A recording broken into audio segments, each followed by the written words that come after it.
ان تمام چیزوں کا، اس محفل کا مقصد کیا ہے؟ بس ہم آئیں، 4 نعرے لگائیں اور چلے جائیں۔ آج ہم میں سے کسی کی عمر 25 ہے، کسی کی 30 ہے، کسی کی 40 ہے، کسی کی 50 ہے۔ آج سے اپنی زندگی کا پچھلا حساب لیں۔ مثال کے طور پر ہماری عمر تھی 18 سال، پیچھے جائیں اپنی عمر میں، بولیے کتنی عمر؟ 18 سال۔ اور اب ہم کتنے سال کے ہیں؟ تو درمیان میں کتنا وقفہ گزرا؟ تو کسی کے یہاں 10 سال بڑے، کسی کے 20 سال بڑے، کسی کے 5، کسی کے 3۔ الغرض 18 سے اب تک کی عمر سے، کیونکہ 18 میں شریعت واجب ہوتی ہے، 18 بھی نہیں ہے بلکہ 13، 15، جس عمر میں بالغ ہو جائے، جس عمر میں بالغ ہو جائے شریعت واجب، تب سے لے کر اب تک ہماری کتنی عمر گزر چکی ہے۔ اس کے بعد اندازہ لگائیں اتنی جتنی عمر گزری ہے، اتنی عمر میں ہم بہتر بنے ہیں یا برے بنے، نیک بنے ہیں یا گناہگار بنے، اللہ کے قریب گئے ہیں یا دور گئے، اتنی عمر ہم نے کس کام میں گزاری اور آگے کس کام میں گزارنے کا آپ خیال رکھتے ہیں، آگے کس طریقے سے گزارنے کا خیال رکھتے ہیں۔ اس وقت سے لے کر اب تک ہم جھوٹے رہے تو کیا مرنے تک جھوٹے رہنے کا ارادہ ہے؟ اس وقت سے لے کر اب تک گانے باجے سنتے رہے، کیا مرنے تک یہی کرنے کا ارادہ ہے؟ اس وقت سے اب تک گالیاں دیتے رہے، کیا مرنے تک یہی کرنے کا ارادہ ہے؟ تو کل قیامت کس منہ سے خدا کے سامنے کھڑے ہو کے کہو گے کہ تو نے مجھے اتنی نزاکت سے بنایا تھا، لے وہ میں تیرا بندہ ہوں جو ساری زندگی تجھے تیری نافرمانیاں کرتا رہا، اتنی نزاکت سے بنایا، ہر چیز سوچ سمجھ کے بنائی اور اتنا سب کچھ دیا۔ اس کے بعد کل قیامت کے دن جب منہ لے کے کھڑے ہوں گے تو کیا جواب دیں گے؟ اور اپنے نبی کے پاس جائیں گے، یا رسول اللہ ہماری شفاعت کرو۔ کیا اس لیے شفاعت کرو کہ تم نے زندگی بھر گناہ کر کر کے ان کو تکلیف پہنچائی ہے؟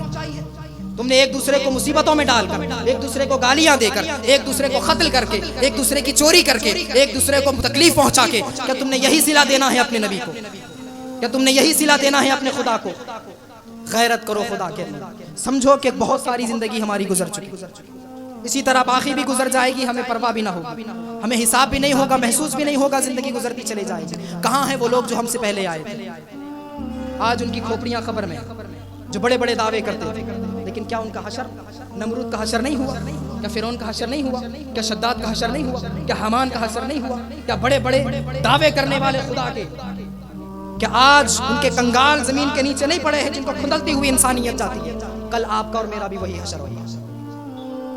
انہوں نے اپنے خدا کے سامنے منہ دکھا لیا، آپ کیا دکھانے کا ارادہ رکھتے ہیں؟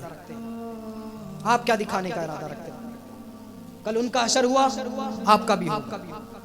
کل وہ ختم ہوئے، آئندہ کل ہم بھی ختم ہو جائیں گے، ہماری نسلیں آئیں گی وہ بھی ختم ہو جائیں گی۔ ہر ایک کو اپنے خدا کے سامنے حساب دینا ہے۔ کہ یہی حساب دیں گے کہ ہم نے چوریاں کرتے زندگی گزاری؟ کہ یہی حساب دیں گے ہم ایک دوسرے کو گالیاں دے کے زندگی گزاری؟ ہم نے ایک دوسرے کی چغلیاں کرتے زندگی گزاری؟ ہم ایک دوسرے کو تکلیفیں دیتے زندگی گزاری؟ ہم نے پڑوسیوں کو ستاتے ہوئے زندگی گزاری؟ ہم نے ایک دوسرے سے بدلے لیتے ہوئے زندگی گزاری؟ ہم نے ایک دوسرے کے چند پیسوں کے نام پر مرڈر کرتے ہوئے زندگی گزاری؟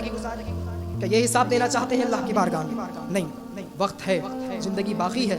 سمجھدار انسان وہ ہے جو باڑ آنے سے پہلے کٹا تیار رکھتا ہے، وقت سے پہلے اپنی تیاری کر لیتا ہے۔ ابھی موت کی باڑ آپ کے پاس نہیں آئی، وقت ہے کٹا تیار کرنے کے لیے، وقت ہے اپنی حفاظت کرنے کے لیے۔ ابھی اپنے آپ کو بچاؤ، ابھی اپنے آپ کو درست کر لو، توبہ کرو کہ خود اور ارادہ کرو کہ اللہ رب العزت کی بارگاہ میں اپنے آپ سے وعدہ کرو کہ میں وعدہ کرتا ہوں کہ میں ایسا انسان بنوں گا جیسا خدا مجھے بننا چاہتا ہے، جیسا خدا مجھے دیکھنا چاہتا ہے کہ میرا بندہ ایسا ہو، جب اس کا پڑوسی بھوکا ہو تو وہ اپنا نوالا اس کو لے جا کے دے، جب ایک اپنا بھائی پریشان ہو تو اس کی مصیبت میں اس کے ساتھ دینے کے لیے وہ آگے بڑھے، جب وہ کوئی غلطی کرتا ہو تو اس کو جا کے سمجھائے کہ یہ غلط کام ہے، تم نہیں کرنا۔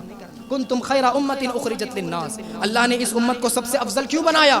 کہا کہ اسی لیے کہ تمہارے اندر ایک خاصیت ہے، تمہارے اندر ایک اسپیشلٹی ہے، وہ یہ کہ تم اچھا کام کر کے خاموش نہیں بیٹھ جاتے، بلکہ تم اچھا کام کر کے دوسروں کو بھی کہتے ہو کہ تم بھی اچھے بن جاؤ۔